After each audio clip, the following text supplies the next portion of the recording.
Bonjour à tous, nous allons évidemment revenir dans cette vidéo sur les condamnations qui ont été prononcées sur l'affaire des assistants parlementaires du RN et en particulier concernant Marine Le Pen.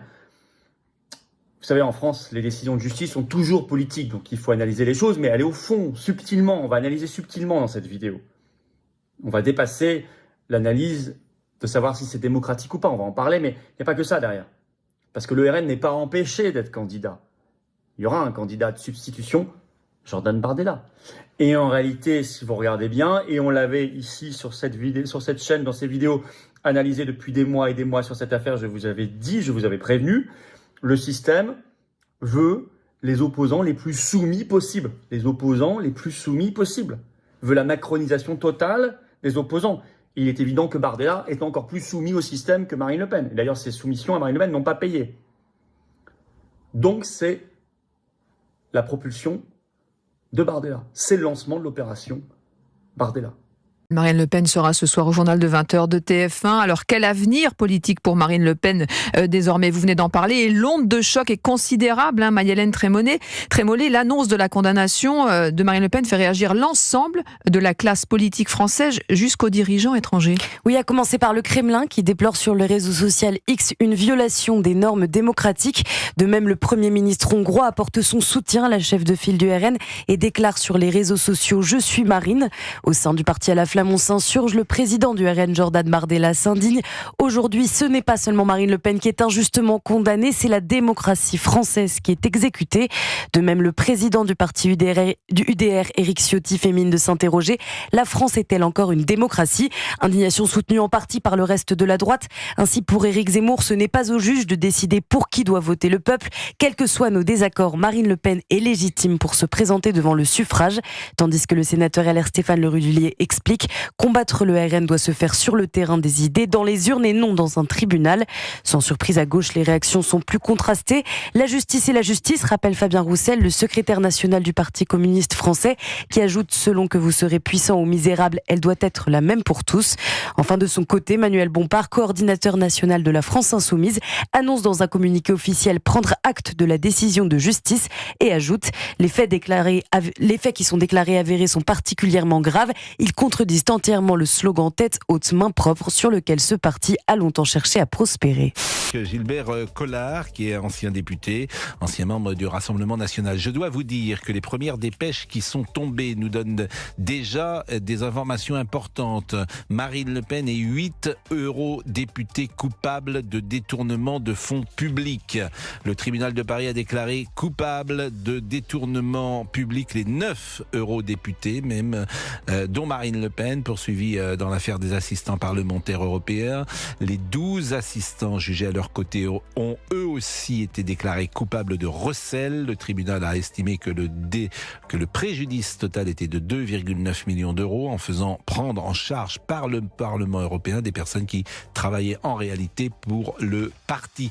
C'est marrant d'ailleurs parce que je lis la dépêche de l'AFP, et l'AFP qualifie le Rassemblement national d'extrême droite, le parti d'extrême droite. Alors que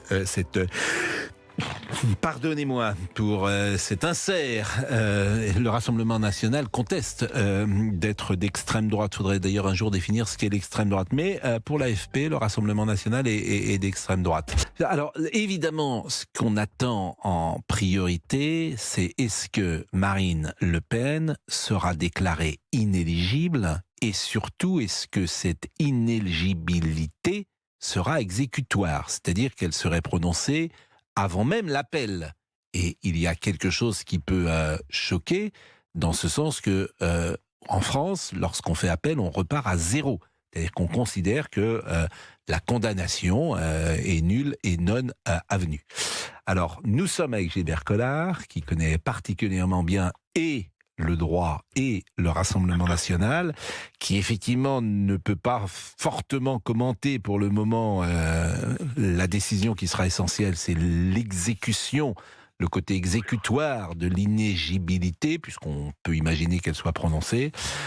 Simplement, cette première condamnation qu'on apprend à l'instant des 9 eurodéputés n'est sans doute pas une surprise pour vous. Gilbert Collard, bonjour. Oui, bonjour à tout le monde. c'est pas une surprise, bien évidemment, de la même manière que la rédaction de la dépêche de l'AFP n'est pas une surprise. Mais ce qui est étonnant, c'est qu'on n'a pas encore le dispositif du jugement. Donc, officiellement, si vous voulez, le tribunal n'a pas encore dit que Marine Le Pen et les eurodéputés sont coupables. C'est à partir de la lecture des attendus du jugement que le journaliste déduit, bon, à juste titre, hein, que la condamnation va s'en suivre.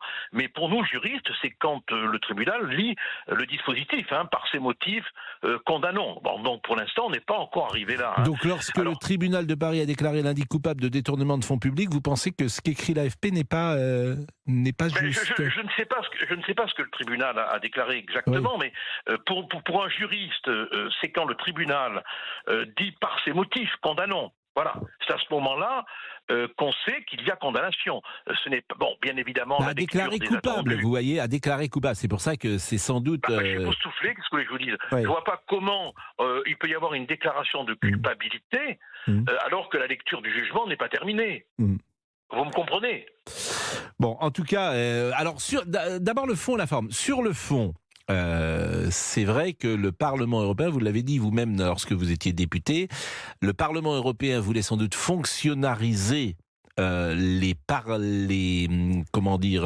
qui travaillaient, les assistants parlementaires qui travaillaient pour les députés, et ne souhaitait pas que ces assistants puissent travailler également pour le député, si tant est que celui-ci avait une activité dans le parti.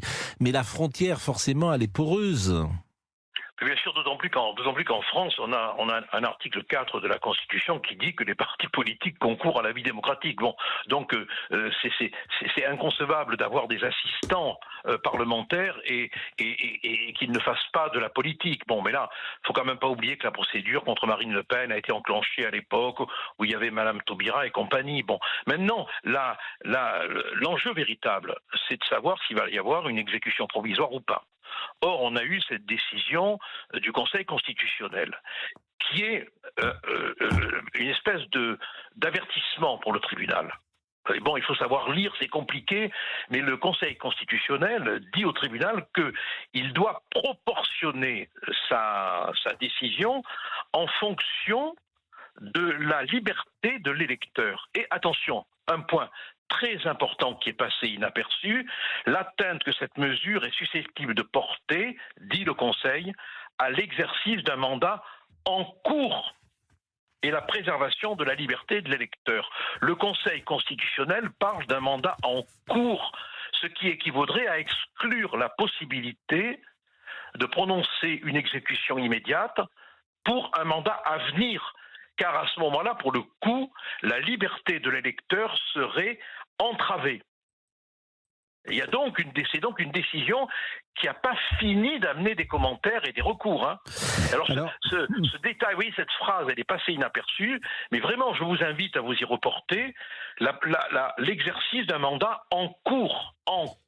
Alors, ce qui est amusant, c'est que, je suis évidemment pas juriste comme vous, c'est que cette décision du Conseil constitutionnel, elle a été commentée tout le week-end, et j'observais que tout le monde n'était pas d'accord sur... personne n'est d'accord. Voilà, ouais. ça m'a frappé. J'ai vu le papier de Noël Lenoir, vous l'avez sans doute lu hier dans le journal du dimanche. Et j'ai vu des interprétations très différentes. Moi, vous allez me dire si je me trompe ou pas. J'ai retenu que le Conseil constitutionnel a retenu 3 conditions pour qu'une exécution provisoire soit prononcée. La première, c'est réitération de l'infraction. Et là, c'est pas le cas. Il n'y aurait pas réitération de l'infraction. Il y a contact avec les témoins. Alors, je sais pas ce que ça signifie, contact avec les témoins. Marine Le Pen, est-ce qu'elle contacterait des témoins qui puissent justifier que l'exécution provisoire soit prononcée? Et puis, il y a trouble à l'ordre public. Ce sont les 3 choses que j'ai retenues. Je ne sais pas si vous êtes d'accord ou pas avec moi, ou si ça doit être modéré ou nuancé.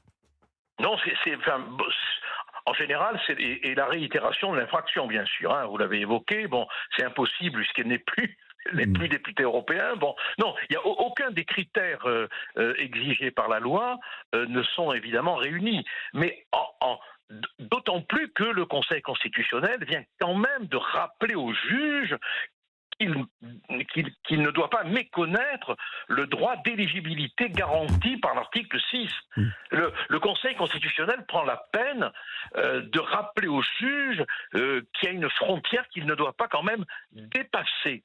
Or, le juge fera ce qu'il veut, hein, parce que s'ils ont envie de dépasser la frontière, là pour le coup, la frontière ils la franchiront, hein. Mais le mal sera fait. De toute façon, c'est irréparable une exécution provisoire, hein. C'est irréparable, parce que même s'il y a un appel, et même si l'appel dans 1 an ou 2 ans dit que les premiers juges se sont trompés, le vol judiciaire d'élection, je dis bien, le vol judiciaire d'élection aura été commis par un tribunal. Bon, vous êtes avec nous, Gilbert Collard. On va pouvoir écouter également un auditeur qui peut donner son avis. Je rappelle que Madame Le Pen est créditée dans un sondage IFOP de 37% des intentions de vote au premier tour. Pour ceux qui s'intéressent comme nous à l'élection présidentielle depuis toujours, c'est sans doute un des scores les plus hauts sur un premier tour. Je pense que le général de Gaulle en 65 avait fait plus haut. François Mitterrand en 74 avait fait également plus haut, mais il était le candidat unique de la gauche et du programme commun. Je crois qu'il avait fait 48 ou 47. Il avait failli quasiment passer au premier tour. Et puis après, pour vous donner un ordre d'idée, Nicolas Sarkozy a fait 31 ou 32 en 2007 et François Mitterrand avait fait 34 en 1988. Et on a coutume de dire qu'au-delà de 30-31, on est quasiment élu président de la République. Madame Le Pen sort à 37. Alors c'est à 2 ans des élections, c'est encore pas tous les candidats, il y a beaucoup de choses qui peuvent changer, mais quand même, c'est une indication.